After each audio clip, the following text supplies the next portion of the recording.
Hello student, आज हम chapter 3 कर रहे हैं, उसकी एक्सरसाइज 3.1 और हम फर्स्ट क्वेश्चन कर रहे हैं। देखो, ये हमारी क्या है, मैट्रिक्स ए, और इसके अंदर हमसे 3 क्वेश्चन पूछे गए हैं कि the order of a matrix. मैंने आपको पिछली वीडियो में बताया था कि ऑर्डर क्या होता है। ऑर्डर मैंने आपको बताया था क्या, m into n. m into n का क्या मतलब है, कितनी रो है और कितनी कॉलम है। हमें पता है ना ये कितनी रो है और कितनी कॉलम। हम देख रहे हैं 1 रो, 2nd रो, 3rd रो, तो कितनी रो है, 3 रो है। और कॉलम की बात करें तो 1 2 3 4 3 इंटू 4, तो कितने ऑर्डर हो गया हमारे यहाँ पर, 4 इंटू 3 क्या हो जाए, 4 3 12 12।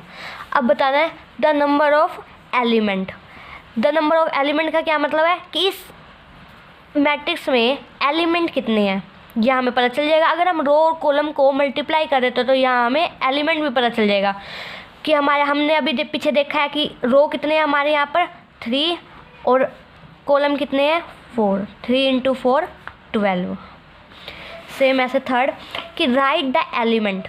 एलिमेंट मैंने आपको बताया था ना, ये जो 2 हो गया, ये 5 हो गया, 19 - 7, ये क्या होते हैं, ये एलिमेंट होते हैं। ओके, तो मैं आपको बताती हूँ कि A13 पे इसकी पोजीशन पे कौन सा एलिमेंट है। यहाँ पर 1 का मतलब क्या है, फर्स्ट रो, और 3 का मतलब क्या है, कॉलम। ये हमारी क्या है, फर्स्ट रो, और कॉलम कौन सा, 3rd, 1st 2nd 3rd। ये 19 क्या हमारा कॉलम, 19 क्या हमारा कॉलम, तो 3rd ये हमारा कॉलम है, तो ये हमारा क्या बन गया 19 जो बन गया हमारा 1 3 पोजीशन पे क्या है, एक एलिमेंट। वही अब अगर हमें बताना है A21 पे कौन सा एलिमेंट है, A21 मतलब 2nd रो, ये रही हमारी 2nd रो, और ये फर्स्ट क्या है, कॉलम, तो ये हमारा क्या हो गया, फर्स्ट कॉलम, तो 35, ये हो गया हमारा 35। A33 मतलब 3rd रो और 3rd कॉलम, ये हमारी कौन सी 3rd रो ये है, और 3rd कॉलम भी कौन सा है, ये वाला -5। अब हमें बताना है A24 पे कौन सी रो है, 2nd रो। 2nd रो हमारी ये वाली, और कॉलम कौन सा है, 4th, ये वाला। 2nd रो और 4th कॉलम, ये हो गया हमारा 12। सेम ऐसे A23 2nd रो और 3rd कॉलम, तो क्या हो गया 5/2। If a matrix has 24 elements, what are the possible order it can have? What if it has 13 element. मतलब ये कह रहे हैं अगर मेरे पास एक मैट्रिक्स है, उसके 24 एलिमेंट है, तो उसके जो पॉसिबल ऑर्डर है वो क्या होंगे।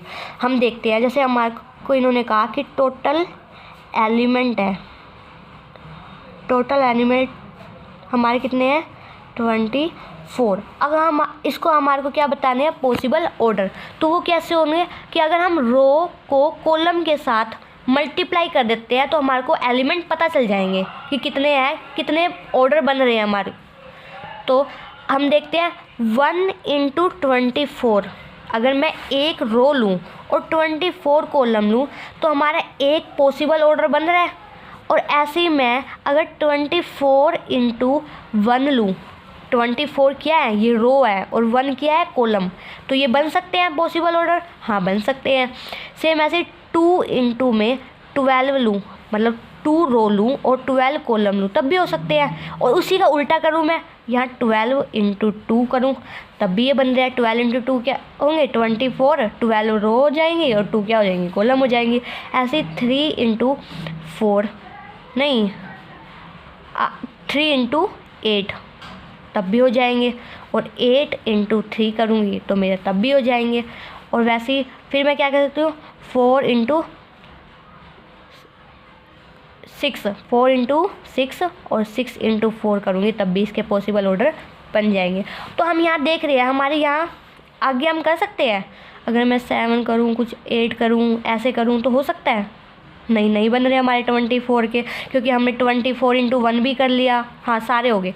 तो हम देख रहे हैं यहाँ हमारे कितने ऑर्डर बन रहे हैं, 1 2 3 4 5 6 7 8, हमारे कितने पॉसिबल ऑर्डर हमारे कितने बने। तो पॉसिबल ऑर्डर हमारे कितने बन गए, हमारे बन गए 8। कितने बन गए हमारे 8। हमने पता चल गया ना 1 2 3 4 5 6 7 8 ये हमारे क्या बन गए पॉसिबल ऑर्डर 8। वैसे इन्होंने कहा है जैसे ही हमने 24 का किया ना वैसे ही बताना है हमने 13 के एलिमेंट के भी बताने हैं। और 13 एलिमेंट के कैसे बन जाएंगे हमारे, इसको हम किससे ऐसे क्या रो और कॉलम बना सकते हैं, इसका तो सिर्फ 1 ही बनेगा हमारा, एक ही हमारे पॉसिबल ऑर्डर बनेंगे जैसे 1 × 13 एक ये बन गया और फिर क्या हो सकता है 13 × 1 है ना, सिर्फ यही बन सकता है, हो तो कोई बन ही नहीं सकते इसके। ये क्यों नहीं बन सकते, क्योंकि ये क्या है एक प्राइम नंबर, इसलिए इसके और पॉसिबल ऑर्डर नहीं बन सकते। Okay guys, a matrix has 18 element, what are the possible order it can have, what if is 5 element। पहले हमारे को बताने कि हमारे पास जो एक मैट्रिक्स बनी हुई है वो कितने ऑर्डर की है, 18 एलिमेंट्स है उसके अंदर। तो हमें अब बताने इसके पॉसिबल ऑर्डर कितने बन सकते हैं। टोटल एलिमेंट हमारे को इन्होंने बता दिया कितने हैं, टोटल एलिमेंट कितने हमारे 18। और अब हमारे को पॉसिबल ऑर्डर बताने हैं, ठीक है। पॉसिबल ऑर्डर वो हमारे को कैसे पता चलेंगे, अगर हम रो इंटू कॉलम की मल्टीप्लाई करते हैं कैसे पता चलेगा हमारे को, जब 1 हम करेंगे 1 × 18 इसका भी बनते हैं हमारे रो और कॉलम, इसका भी बन जाएगा हमारा 18 × 1 का भी बन जाएगा, ठीक है। फिर ऐसे ही हम कर सकते हैं 3 × 6 का भी बन जाएगा और 6 × 3 का भी बन जाएगा।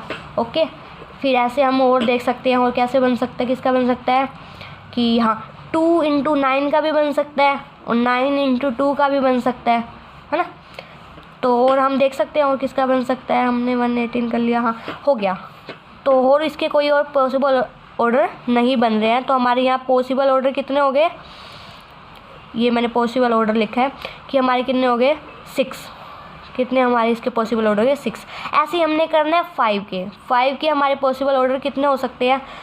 ये भी क्या है, हमने पिछले सब में देखा था 13 देखा था हमने, वैसे ही अब हम इसके अंदर क्या मिला हमारे को 5, और 5 क्या है एक प्राइम नंबर, तो इसका क्या होगा 1 × 5 करेंगे और 5 × 1 करेंगे, बस हो गया, इतना सही था सम।